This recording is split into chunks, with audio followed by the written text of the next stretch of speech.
11월 30일 화요일 뉴스송아의 온라인 큐티를 시작하겠습니다. 오늘 큐티의 말씀은 요한계시록 9장 12절부터 21절까지의 말씀이고요. 제가 읽을 말씀은 20절, 21절 두 절의 말씀입니다. 이 재앙에 죽지 않고 남은 사람들은 손으로 행한 일을 회개하지 아니하고 오히려 여러 귀신과 또 보는 거나 듣는 거나 다니거나 하지 못하는 금, 은, 동과 목석의 우상에게 절하고 또 그 살인과 복술과 음행과 도둑질을 회개하지 아니하더라. 아멘. 오늘 여러분들과 함께 나눌 큐티의 제목은요, 당신은 당신이 예배하는 것과 닮아가고 있습니다. 당신은 당신이 예배하는 것과 닮아가고 있습니다 입니다.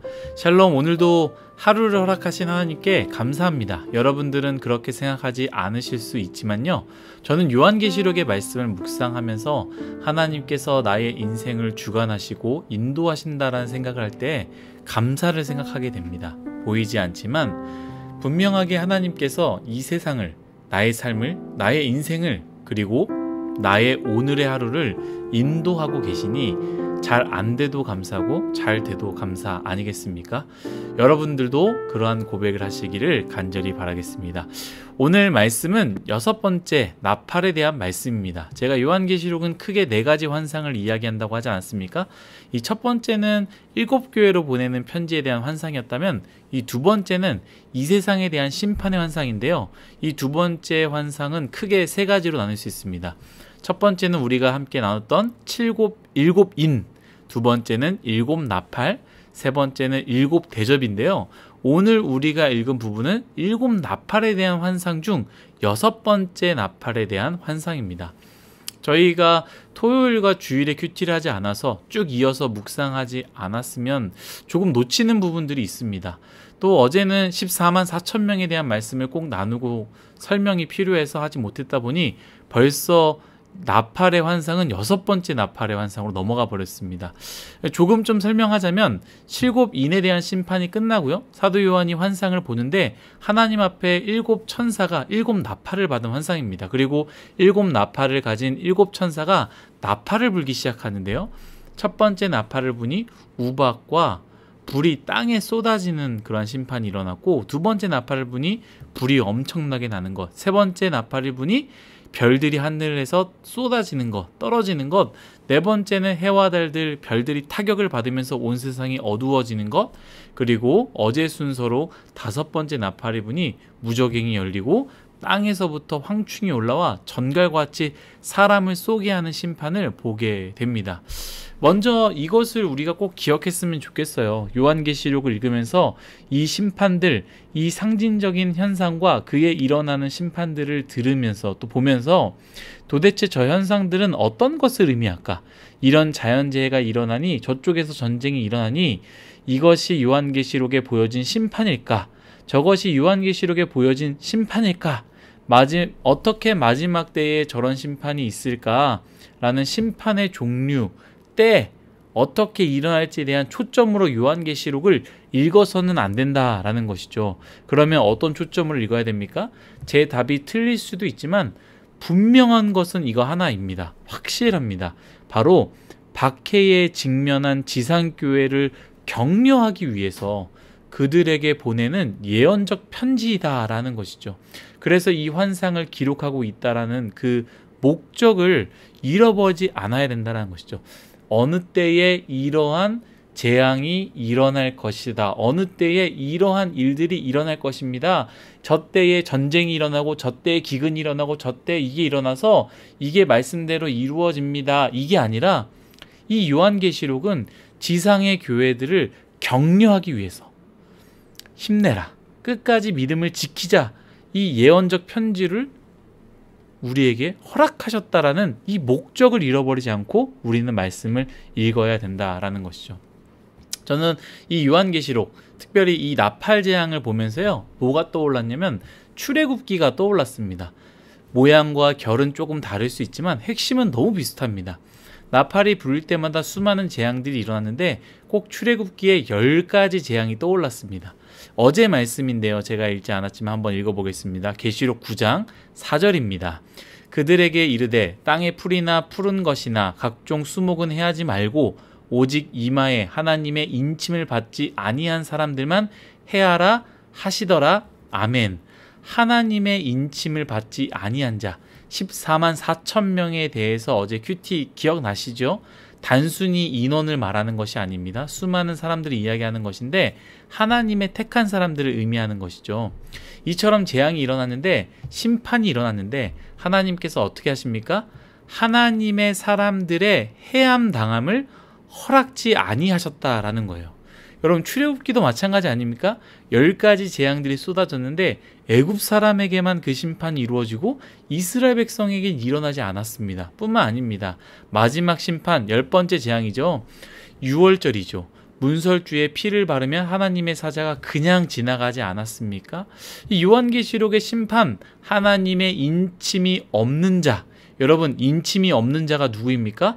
예수 그리스도의 보혈이 없는 자, 그 피로 구원받지 않은 자들을 말하는 것 아니겠습니까? 사랑하는 일송아 여러분, 반드시 심판이 있습니다. 최후의 심판이 있습니다. 그 끝이 있다라는 거예요. 예수 그리스도의 보혈이 없으면 그 누구도 그 심판을 피할 수 없습니다. 그 인침이 없으면요, 그 누구도 피할 수 없습니다. 우리가 잘 아는 노래 알잖아요.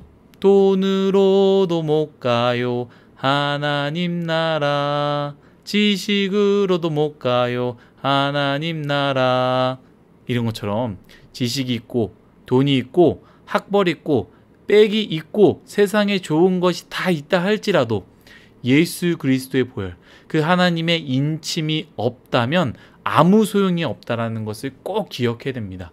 애굽에 수많은 돈이 있고 힘이 있고 권력이 있고 그 집을 지키는 사람들이 있다 할지라도 6월절 있을 때 그 사자가 지나갈 때 피가 없으면 그 첫째 아들은 다 죽지 않았습니까? 심지어 파라오의 왕, 파라오, 이집트라는 어마어마한 나라의 가장 큰 힘을 상징하는 그 파라오의 아들마저도 인침이 없기 때문에, 그 피가 없기 때문에 죽임을 당하지 않았겠습니까? 여러분, 모든 것이 있다 할지라도 예수 그리스도의 보혈이 없으면 심판을 당한다라는 것을 꼭 기억하시길 간절히 바라겠습니다. 오늘 말씀에는 6번째 나팔을 불면서 심판이 시작됐는데요. 제가 14절부터 16절 읽도록 하겠습니다. 나팔 가진 6째 천사에게 말하기를 큰 강 유브라데에 결박한 내 천사를 놓아주라 하매. 15절입니다. 내 천사가 놓였으니 그들은 그 년, 월, 일, 시에 이르러 사람 3분의 1을 죽이기로 준비된 자들이더라. 16절입니다. 마병대의 수는 2만 만이니 내가 그들의 수를 들었노라. 아멘. 유브라데에서 결박한 천사가 도대체 누구냐? 마병대는 무엇이냐?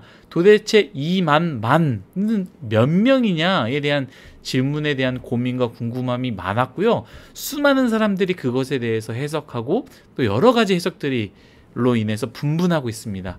사실 이것이 정확하게 이것입니다라고 말하는 것 자체가 오히려 위험할 정도로 어려운 말씀이지요. 그러나 앞에서 언급했던 내용을 중심으로 삼고 왜 이 심판이 있었는지를 보아야 할 것입니다. 그런데 저는 그것보다 오늘 본문으로 삼은 20절, 21절 여러분들과 함께 나누고자 하는데요. 그 심판을 하는 천사가 누구냐? 혹은 그 마병대가 누구냐? 그 수가 몇이냐 등등 이 부분에 대해서는 정확하게 말할 수 없지만 오늘 제가 읽은 본문은요, 분명하게 우리에게 말하고 있습니다. 20절, 21절입니다. 이 재앙에 죽지 않고 남은 사람들은 손으로 행한 일을 회개하지 아니하고 오히려 여러 귀신과 또 보는 거나 듣는 거나 다니거나 하지 못하는 금, 은, 동과 목석의 우상에게 절하고 또 그 살인과 복술과 음행과 도둑질을 회개하지 아니하더라. 아멘. 이 재앙이 무슨 재앙이냐라는 것은 우리는 알 수 없지만 정확히 알 수 있는 것은 믿지 않는 자들은 이 재앙에서 살아남아도 회개하지 않는다라는 것을 우리는 알 수 있다라는 것이죠. 여전히 자신들의 욕망을 신으로 만들어 그것이 자신들이 신이라고 하면서 섬긴다라는 것 분명합니다. 여러분, 로마 시대의 핍박이 심했던 시대도 믿지 않는 사람들은 그렇게 살았고요. 21세기 지금 우리가 살아가는 이 시대 가운데도 예수님을 믿지 않는 사람들은 저렇게 살아갔고요. 앞으로도 그런 사람들이 심판이 최후의 심판이 있기 전까지 그렇게 살아가는 사람들이 있다라는 거예요. 그리고 우리가 우리 시대에도 보고 있다라는 것이죠. 요한계시록의 말씀 어떻게 신뢰할 수 있습니까? 어찌 보면 이 부분이 그 신뢰의 레퍼런스, 증거가 될 수 있습니다. 보지 못하는 것에 대해서 우리가 분명히 보지 못해서 의심할 수 있지만 요한계시록의 말씀은요, 보지 못한 부분을 말하지만 동시에 우리가 살아가는, 그리고 보이는 이 시대에도 분명하게 일어나는 일들을, 그리고 우리가 잘 알고 있는 것들을 말하고 있기 때문입니다. 요한계시록에서 우리가 보지 못하는 것을 말하지만 또 요한계시록에서 말하는 것이 실제로 우리가 살아가는 일들 가운데 일어나고 있지 않습니까? 그러니까 우리는 그걸 통해서 우리는 이 말씀을 신뢰할 수 있다라는 것이죠. 믿지 않는 자들을 여러분 보십시오. 하나님의 시그널이 있어도 꿈쩍하지 않습니다. 기도해야 하는 일이 생겨도 내 힘과 내 능력으로 할 수 있는 것이 없다라는 것을 알면서도 하나님께로 방향을 돌이키지 않습니다. 또 믿지 않는 사람들의 특징이 무엇입니까?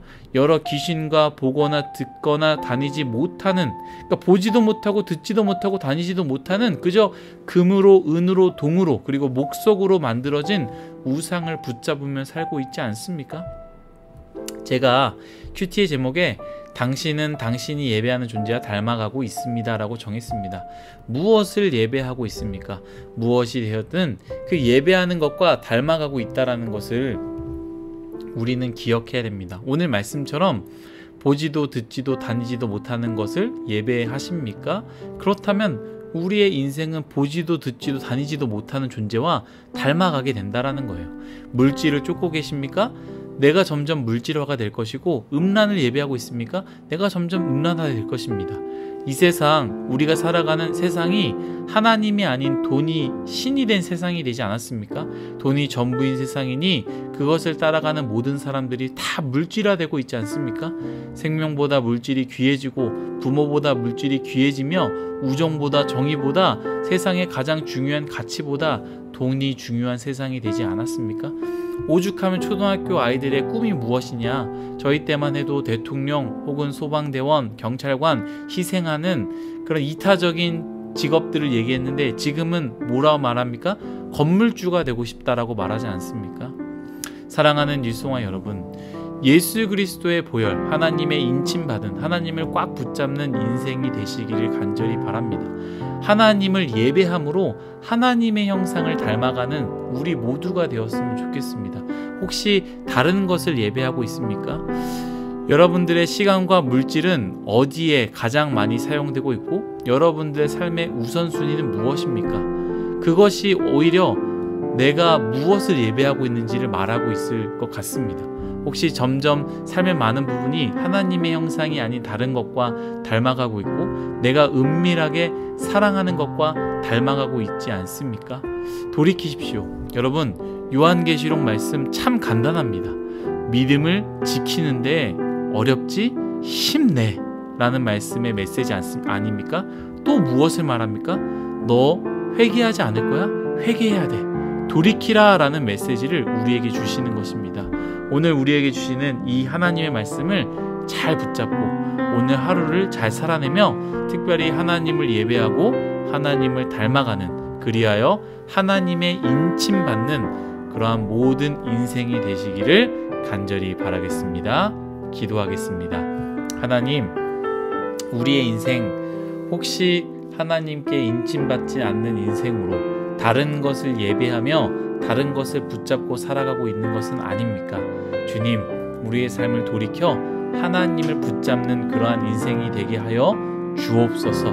그리하여 하나님께 인침받는 인생, 예수 그리스도의 보혈 안에 사는 인생, 하나님께 구원받는 인생, 그러한 아름다운 뉴스와의 모두가 되게 하여 주옵소서. 감사하며 예수님의 이름으로 기도드렸습니다. 아멘.